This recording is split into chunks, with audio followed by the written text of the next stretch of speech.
तो आइए बच्चों, आज हम शुरू करने वाले हैं हमारा क्लास 5 का बाल भारती का चौथा पार्ट सावरपाड़ा एक्सप्रेस कविता राउत। इस पार्ट में कविता राउत नाम की लड़की के ज़िंदगी के बारे में हमें जानकारी हासिल करना है कि किस तरह से कविता राउत नाम की एक मामूली सी लड़की ने अपनी ज़िंदगी को कामयाब बनाया और किन मुश्किल हालातों से निकलकर उसने अपना नाम इस दुनिया में रोशन किया।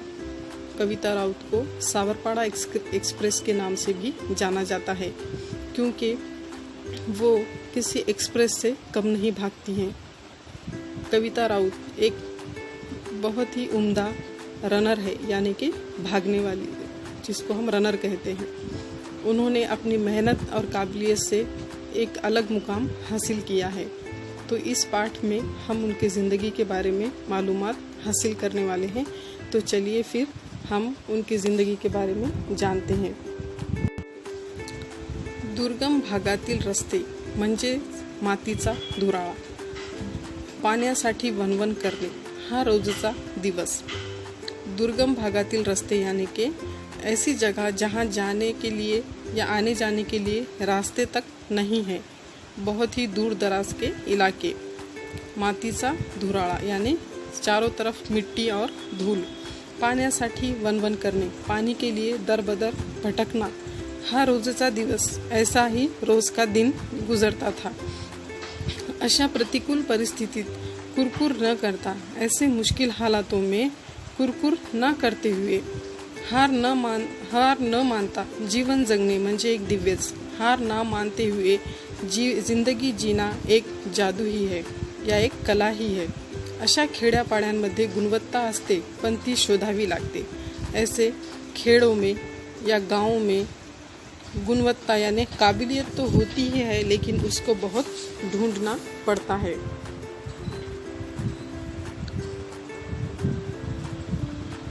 असाच एक डोंगर दऱ्यांनी वेढलेला आदिवासी पाड़ा, ऐसा ही एक डोंगर दऱ्यांनी यानी पहाड़ों और दरियाओं से घेरा हुआ आदिवासी पाड़ा यानी आदिवासी कबीला या आदिवासी गांव। पाण्याच्या शोधासाठी तिथे मैलोन मैल भटकंती करावी लागे।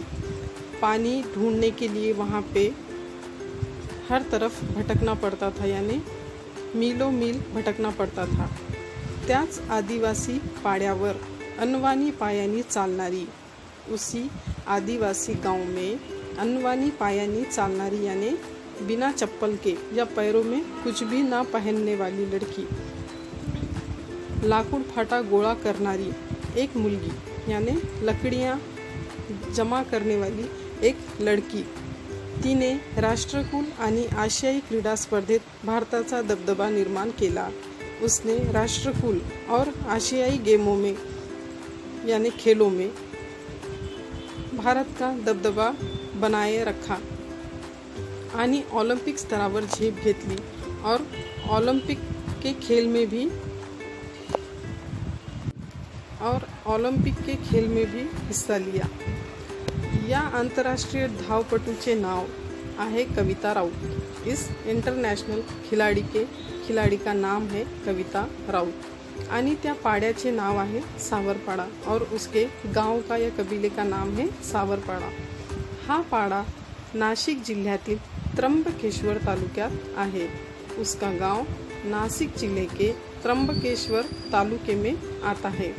कविताचे बालपण निसर्गाच्या सानिध्यात गेले, यानी कविता का बचपन कुदरती माहौल के बीच गुजरा। तिची आजवरची वाटचाल एक दीर्घ साधना बनली आहे। उसकी आज तक की जो जिंदगी गुजरी है वो एक मिसाल बन गई है। राष्ट्रकुल क्रीडा स्पर्धेत कांस्य आणि आशियाई क्रीडा स्पर्धेत रौप्य व कांस्य अशी पदके कविताने पटकावली। यानी राष्ट्रकुल स्पर्धा यानी खेलों का जो नेशनल लेवल के जो गेम्स होते हैं उसको राष्ट्रकुल क्रीड़ा कहते हैं। राष्ट्रकुल क्रीड़ा के स्पर्धा में यानी उसके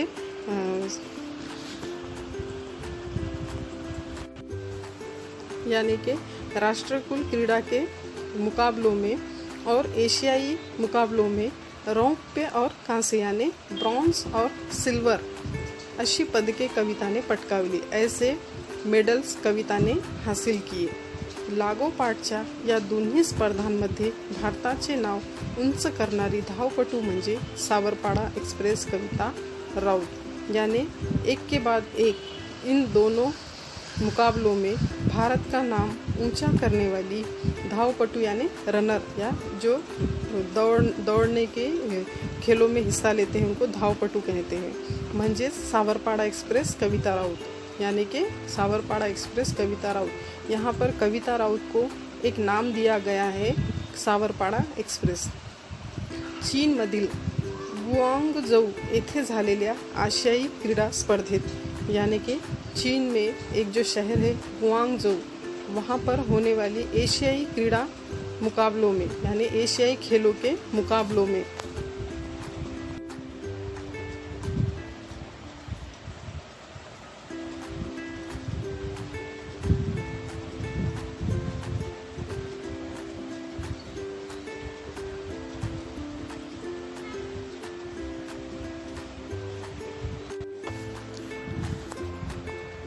10,000 मीटर धावण्यात कविताचे सुवर्ण पदक अवघ्या सेकंदाने हुकले. यानी 10,000 मीटर दौड़ने के मुकाबले में कविता का गोल्ड मेडल सिर्फ सेकंड से रह गया, सिर्फ एक सेकंड से रह गया. मतलब कविता ने चीन में जो शहर था वहाँ पे जो एशियाई गेम्स के मुकाबले हो रहे थे उसके अंदर उसने दौड़ने के मुकाबले में उसका जो गोल्ड मेडल है वो कुछ सेकंड की वजह से मिलने का रह गया, या उसको वो इनाम नहीं मिला. पण त्या प्रसंगी कविताची समजूत तिच्या आईने काढली. मगर उस वक्त पर, उस टाइम पर कविता के माँ ने उसको बहुत अच्छे से समझाया. आईच्या शब्दांनी कविताला दिलासा मिळाला. माँ के अल्फाजों से कविता को बहुत सुकून मिला. अवघ्या चौथी शिकलेल्या आईच्या समंजस शब्दांनी कविताला आजवर अनेक कठीण प्रसंगी आधार दिला आहे. यानी कि सिर्फ अवघ्या यानी सिर्फ चौथी शिकलेल्या यानी चौथी क्लास पढ़ी हुई माँ के समझदार भरे अल्फाजों से, समझदारी वाले अल्फाजों से कविताला आजवर अनेक कठिन प्रसंगी यानी कविता को आज तक के मुश्किल हालातों में आधार दिला है, यानी सहारा दिया है. कविता के आज तक के जो मुश्किल हालात थे उसमें उसके माँ के समझदारी के वजह से बहुत आधार मिला है या बहुत सुकून मिला है. कष्टप्रद अनुभवामुळे कविताचे पाय कणखर बनले. कष्टप्रद यानी कि मेहनत के तजुर्बों से, अनुभवामुळे यानी तजुर्बों से, कष्टप्रद यानी मेहनती तजुर्बों से कविताचे पाय कणखर बनले आहे. कविता के पैर मजबूत बन गए हैं. नाशिक जिल्हास्तरीय शालेय क्रीडा स्पर्धेत कविताने धावण्यात प्रथम क्रमांक मिळवला. यानी नासिक जिले में जो स्कूल के प्रोग्राम्स होते थे या स्कूल के जो मुकाबले होते थे खेलने के, उसके अंदर कविता ने भागने की यानी दौड़ने की शर्त में पहला नंबर उसको मिला था. पण कविताचे वेगळेपण तिचे वडील रामदास आणि आई सुमित्रा यांना फारशा तीव्रतेने त्यावेळी जाणवले नहीं. लेकिन कविता का ये अलगपन यानी दौड़ने में जो उसका अलगपन था, तिचे वडील उसके बाबा यानी उसके पिताजी रामदास, उनका नाम था रामदास, आणि आई सुमित्रा और उसकी माँ सुमित्रा यांना फारशा तीव्रतेने त्यावेळी जाणवले नहीं. इनको उस वक्त बहुत ज़्यादा ये समझ में नहीं आया. कविताच्या पायांमधील चमकदार दौड़ हेरली ती प्रशिक्षक विजेंद्र सिंह यांनी. यानी कि कविता के पैरों में जो एक चमकदार दौड़ थी यानी एक जो जादू थी दौड़ने के लिए, वो जादू देखी सिर्फ प्रशिक्षक यानी उसके कोच विजेंद्र सिंह यानी उनका नाम था विजेंद्र सिंह, जो उसको ट्रेनिंग देते थे उनका नाम था विजेंद्र सिंह. त्यांनी कविताच्या आई वडिलांची मानसिकता तैयार केली. उन्होंने कविता के माँ और बाबा की मानसिकता यानी उनके दिलों को उसके लिए तैयार किया. आणि तिला नाशिकच्या भोसला मिलिटरी स्कूलच्या मैदानावर तंत्र शुद्ध पद्धतीने धावण्याचे धड़े देण्यास सुरुआत केली और उसको नासिक के भोसला मिलिट्री स्कूल के मैदान पर तंत्र शुद्ध पद्धति ने यानी टेक्निकली तरीके से, यानी जिस तरह से दौड़ना चाहिए, किस तरह से उसकी प्रैक्टिस करनी चाहिए, ये उसको टेक्निकली बताकर तंत्र शुद्ध पद्धति ने यानी टेक्निकली तरीके से उसको दौड़ने के सबक सिखाए। उसकी सुरुवात उन्होंने की। बूट घालून धावणे कविताला अवघड वाटायचे, यानी कि बूट यानी शूज़ या जूते हम जिसको कहते हैं, वो पहनकर भागना कविता को बहुत मुश्किल लगता था। अवघड यानी मुश्किल लगता था, कारण लहानपणापासून अनवाणी धावण्याचीच तिला सवय होती, क्योंकि जब बचपन से ही उसको बिना चप्पल के या बिना शूज़ के जूतों के ही भागने की आदत थी। क्योंकि वो जिस गांव में रहती थी, जिन हालातों में रहती थी, वहाँ पर उसके पैरों को चप्पल तक नहीं मिलती थी, तो उसको शूज़ की आदत कैसे होंगी, इसलिए उसको शूज़ पहनकर भागना बहुत मुश्किल लगता था। विजेंद्र सिंग यांनी तिच्याकडून बूट घालून धावण्याचा सराव नियमितपणे करून घेतला। यानी उसके जो कोच थे विजेंद्र सिंग, उसके जो ट्रेनर थे, उन्होंने उसके पास से बूट यानी शूज़ या जूते पहनकर दौड़ने का सराव नियमितपणे करून घेतला, यानी हर रोज़ कर लिया। उसके पास से रोज़ उसका जो सराव है वो करा कर लेते थे। इसके बाद है हिऱ्याला पैलू पाडल्यावर त्याचे तेज अधिकच फैलावते, यानी हीरे को हम जितना घिसेंगे उतना ही उसकी चमक क्या होगी, चारों तरफ फैलेगी। तसेच तिच्या बाबतीत झाले, ऐसा ही उसके बारे में हुआ। गुजरातमधील गांधीनगर येथे झालेल्या राष्ट्रीय पातळीवरील शालेय स्पर्धेत धावण्यात रौप्य पदक मिळवून तिने यशाचा आरंभ केला। यानी कि गुजरात में जो एक गांव है, शहर है गांधीनगर, वहाँ पे राष्ट्रीय पातळीवर यानी नेशनल लेवल के स्कूल्स के प्रोग्राम्स होते थे। उसमें दौड़ने के शर्त में या दौड़ने के मुकाबले में कविता ने रौप्य पदक यानी सिल्वर मेडल हासिल किया और अपने कामयाबी की शुरुआत की। पुढे मग नाशिक येथे सराव आणि हसूल येथे शिक्षण अशी कसरत कविता करत होती। इसके बाद नासिक यहाँ पर सराव यानी प्रैक्टिस करना और हरसूल जो एक गांव है सावरपाड़ा के नज़दीक, वहाँ पे उसकी पढ़ाई चालू थी, यानी स्कूल की पढ़ाई हरसूल में और दौड़ने की प्रैक्टिस जो है वो नासिक में होती थी। तो ऐसी उसको कसरत कविता को करना पड़ती थी, मतलब स्कूल के वक्त उसको हरसूल आना पड़ता था और दौड़ने के प्रैक्टिस के वक्त उसको नासिक में रहना पड़ता था। ऐसी उसकी कसरत या उसकी दगदग हो रही थी। कविताची ही ओढताण पाहून विजेंद्र सिंग यांनी तिला 11वीसाठी भोसला मिलिट्री कॉलेजमध्ये प्रवेश मिळवून दिला। यानी कविता की इस ओढताण को यानी खींचाखींच को देखकर विजेंद्र सिंह इन्होंने उसको 11वीं की एडमिशन उसके भोसला मिलिट्री कॉलेज में करा दिए। ती राहणार कुठे, अब वो रहेगी कहाँ पे, सवाल क्या था, अब वो रहेगी कहाँ पे, क्योंकि उसके माँ बाप जो है वो सावरपाड़ा में रहते थे, तो अब वो नासिक में किसके पास रहेगी, ऐसा सवाल था। तो उसका भी हम आगे देखते हैं क्या हुआ। हा कविताच्या आई वडिलांना पडलेला प्रश्न विजेंद्र सिंग यांनी सोडवला।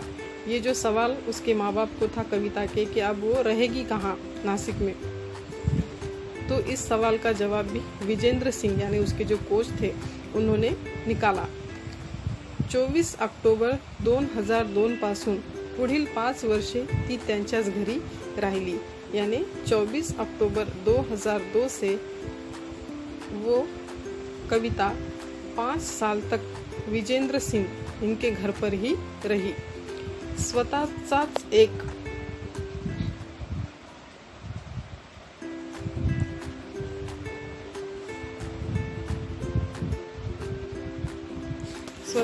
एक मुलगा आणि मुलगी असलेल्या सिंग दाम्पत्याने आपली दूसरी मुलगी म्हणून कविताचा सांभाळ केला। यानी जो सिंह साहब थे, विजेंद्र सिंह साहब थे, उनके घर पर उनको पहले से ही एक लड़का और एक लड़की थी, फिर भी उन्होंने अपनी दूसरी बेटी के तौर पर कविता को संभाला। तिच्या धावण्याच्या गतीकडे विजेंद्र सिंह यांनी लक्ष्य पुरवले। उसके दौड़ने के स्पीड के तरफ विजेंद्र सिंह, उसके जो कोच थे, उन्होंने अपना पूरा ध्यान लगाया या पूरा ध्यान उसके तरफ रखा आणि त्याचीच प्रचिती म्हणजे कविताचे यश। और उसका ही ये फल मिला कि कविता हर मुकाबले में जीतती गई। एका पाठोपाठ एक विक्रम तिच्या नावावर झळकू लागले, यानी एक के बाद एक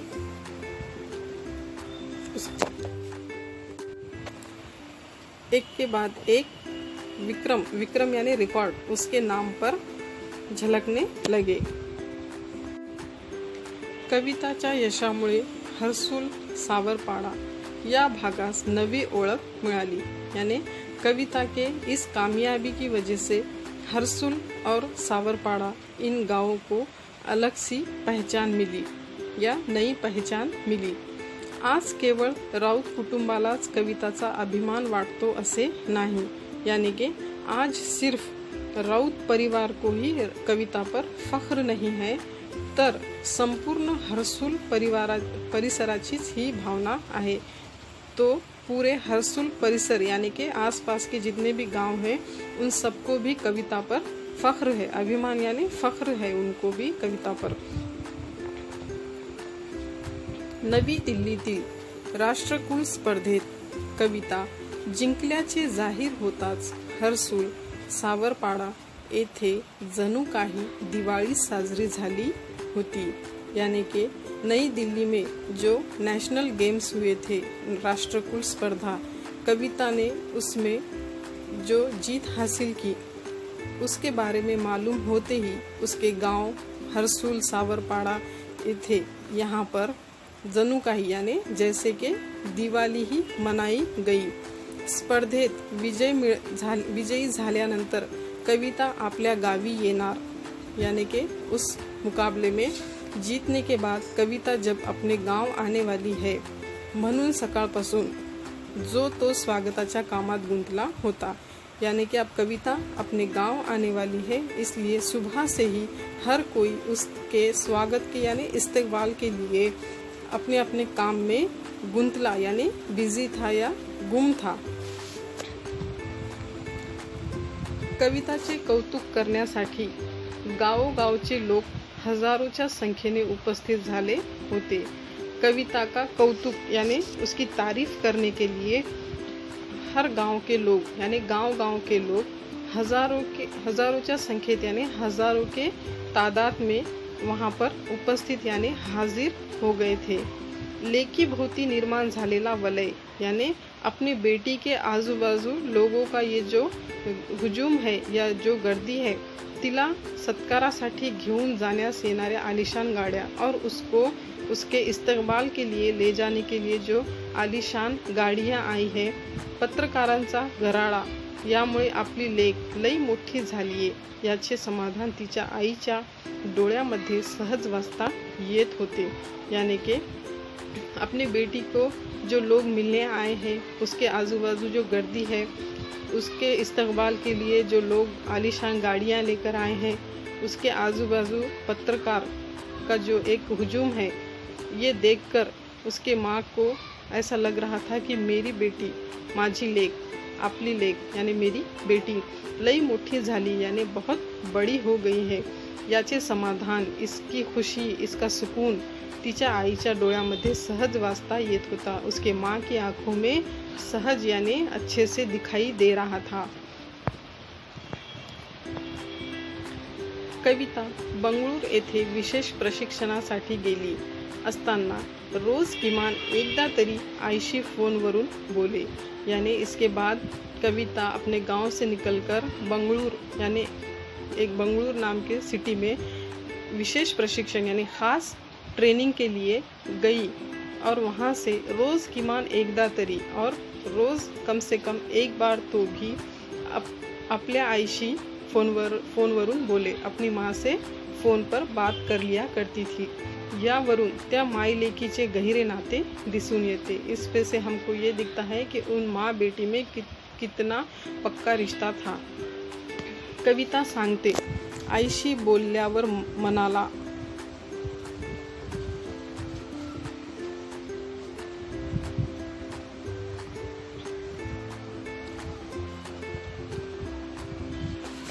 यहाँ पर हम देखेंगे कविता क्या कहती है कि आईशी बोलल्यावर मनाला वेगळेच समाधान वाटते, यानी अलग ही खुशी या अलग ही सुकून मिलता है। माँ से बात करने के बाद मुझे अलग ही सुकून मिलता है।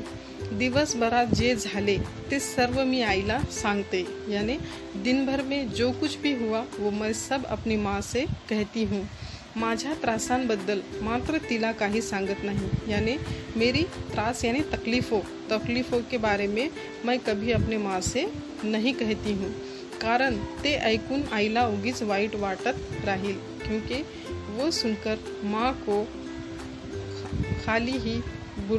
खाली ही तकलीफ होंगी। कविता हळवी आहे। प्रसिद्धीच्या वलयाने तिच्या स्वभावात काही फरक पडलेला नाही, यानी कविता बहुत भोली भाली है। प्रसिद्धीच्या वलयाने यानी कामयाबी को चारों तरफ से देखकर भी उसके स्वभाव में यानी उसकी आदतों में कोई फरक नहीं पड़ा। बाप लेकीच्या नात्यातील विणही तितकीच गहरी, यानी बाप और बेटी के रिश्ते में की जो मजबूती है वो भी उतनी ही गहरी थी।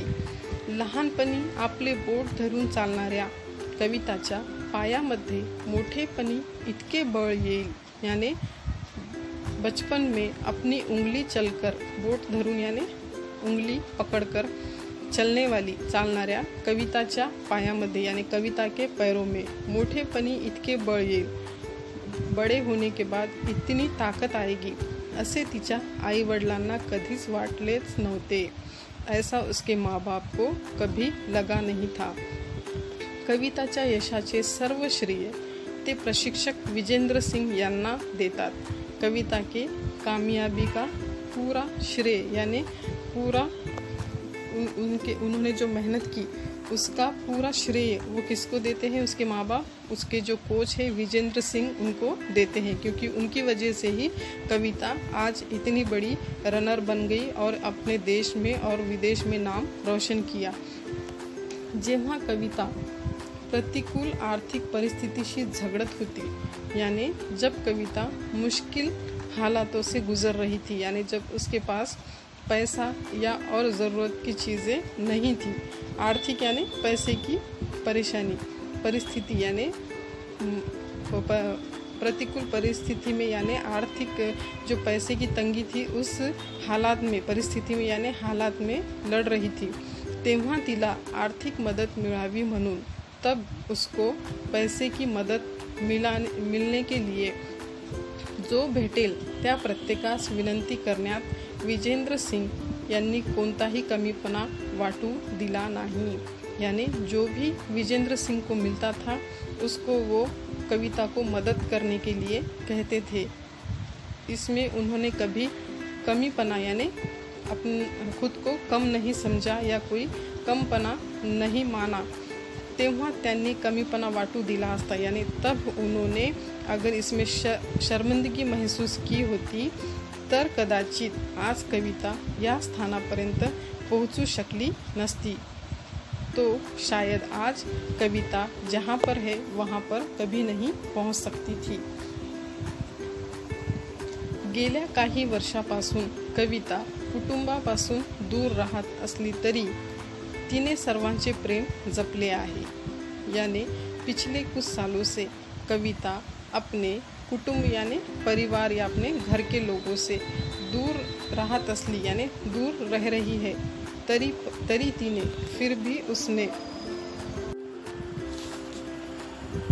तिने सर्वांचे प्रेम जपले होते।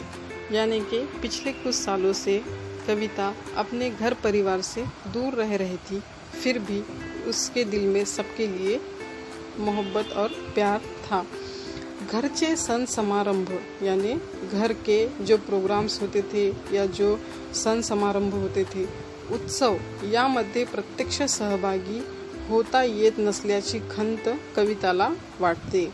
यानी घर में जो सण समारंभ या कुछ प्रोग्राम्स होते थे उसके अंदर कविता खुद कभी शामिल नहीं हो पा रही थी, इसकी उसके दिल में बहुत नाराज़गी थी, यानी उसको बहुत उसका बुरा लगता था। बंगळूरच्या क्रीडा केंद्रात कविताला तिच्या आवडीच्या अजून एक गोष्टीपासून दूर रहावे लागे। यानी कविता जहाँ बेंगलुरु में ट्रेनिंग लेने के लिए गई थी, वहाँ पर उस सेंटर में उसको उसके पसंद की एक चीज़ से दूर रहना पड़ रहा था। ती म्हणजे वांग्याची भाजी आणि नागलीची भाकरी।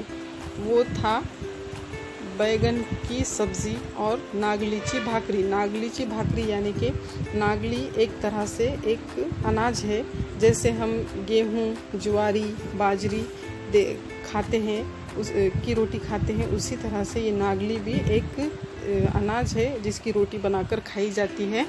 तो वो कविता को बहुत पसंद थी, लेकिन बेंगलुरु के ट्रेनिंग सेंटर में उसको इन चीज़ों से दूर रहना पड़ रहा था और उसको वहाँ पर वो खाने के लिए नहीं मिल रही थी। ती म्हणजे वांग्याची भाजी आणि नागलीची भाकरी। कवितामुळे सावरपाड्याचे नाव आज सर्व दूर पसरले आहे। यानी कविता की वजह से सावरपाड़ा इस गांव का नाम आज हर तरफ फैल गया है। कविता तिथल्या मुलांमुलींसाठी आदर्श आहे।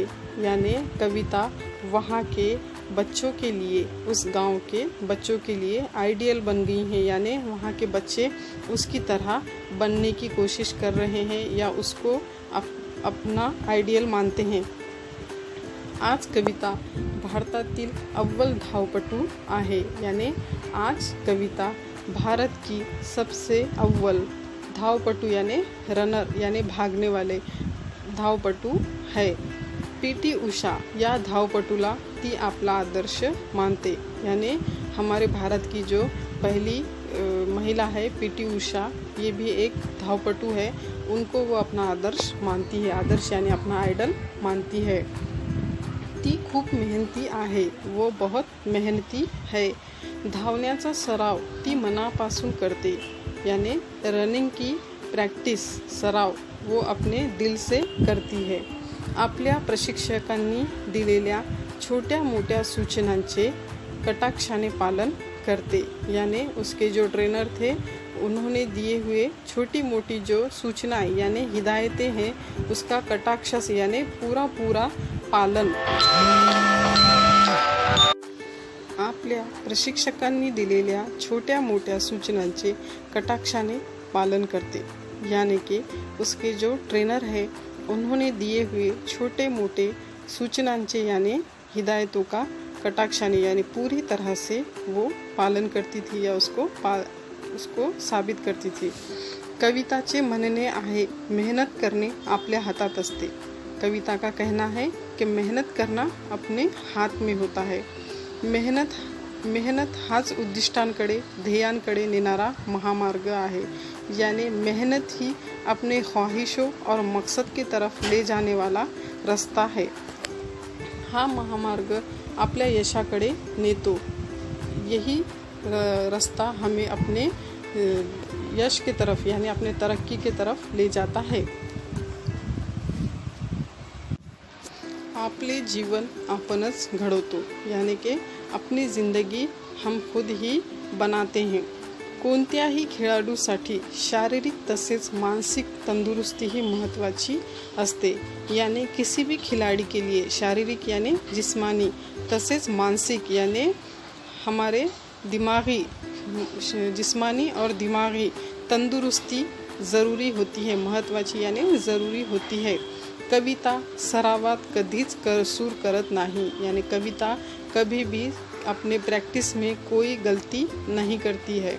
कविताचे इतर झगमगाटी गोष्टीकडे लक्ष ही नसते। यानी कविता का बाहर की दुनिया की चीज़ों की तरफ कोई ख्याल नहीं रहता है। वो सिर्फ और सिर्फ अपने खेल की तरफ और अपने प्रैक्टिस की तरफ ध्यान रखती है। खेळाचा सराव चालू असताना यशवंतराव चव्हाण महाराष्ट्र मुक्त विद्यापीठामुळे तिच्या शिक्षणातही खंड पड़ला नहीं। यानी खेल का सराव यानी खेल की प्रैक्टिस चालू होने के बावजूद भी उसके पढ़ाई में कोई गैप या खंड जिसको हम बोलेंगे या कोई अड़चन नहीं आई है, क्योंकि वो यशवंतराव चव्हाण महाराष्ट्र मुक्त विद्यापीठ से पढ़ाई कर रही है। कविता ही तिच्या जीवन प्रवासाची नायिका आहे। यानी कविता खुद अपनी जिंदगी को संवारने वाली लड़की है।